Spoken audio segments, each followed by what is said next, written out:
उद्याची आहे, पण उद्याची वाट बघताना आज सुद्धा तेवढाच महत्वाचं असतं. आणि आज सचिनजी तुम्ही तुमच्या सर्व युवा भावाच्या कार्यकर्त्यांसह शिवसेनेमध्ये प्रवेश करतात. तुमचं मी स्वागत करतो आणि ही एक तुम्ही व्यथा मांडली की तुमच्या बाबत अन्याय पण नाही झाला, पण न्याय पण मिळाला नाही. मी तुम्हाला शब्द देतो की तुम्हाला पश्चाताप होणार नाही. हे तुम्हाला एक अपेक्षित आहे. पण शेवटी काय असतं की न्याय म्हणजे तरी काय, केवळ व्यक्तिगत काही मिळालं तर तेवढा पुरता न्याय नाही, तर माझा उपयोग आणि माझ्या जनतेला काय करून देऊ शकलो आणि तो देऊ शकलो त्याचं समाधान हा एक मोठा न्याय असतो. आणि तशी संधी मी तुम्हाला नक्की देईल. उद्याची आपण सर्व वाट बघतो आहोत. एकच जरा थोडीशी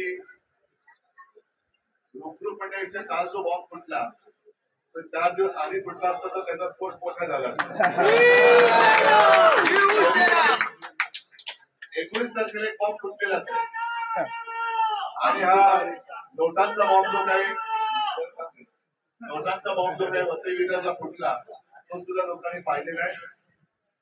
कालचा बॉम्ब फुटलाय त्यांनी तर संपूर्ण देश नव्हे तर जग हादरलं की एवढ्या मोठ्या प्रमाणावर या घोटाळा कसा काय होऊ शकतो. आता या घोटाळेबाजांचं काय करणार हा प्रश्न केंद्र सरकारला विचारला पाहिजे. असो, त्याच्यावरती मी नंतर बोलायचं तेव्हा बोलेन. पण तुमचं मी सचिनजी तुम्हाला आणि तुमच्या सर्व सहकार्यांना एक वचन देतो की परत एकदा सांगतो की तुम्हाला पश्चाताप होणार नाही. तुम्ही आता शिवबंधन बांधलेला आहात.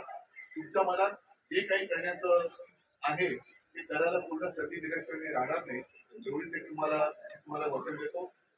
धन्यवाद. शुभेच्छा. जय हिंद.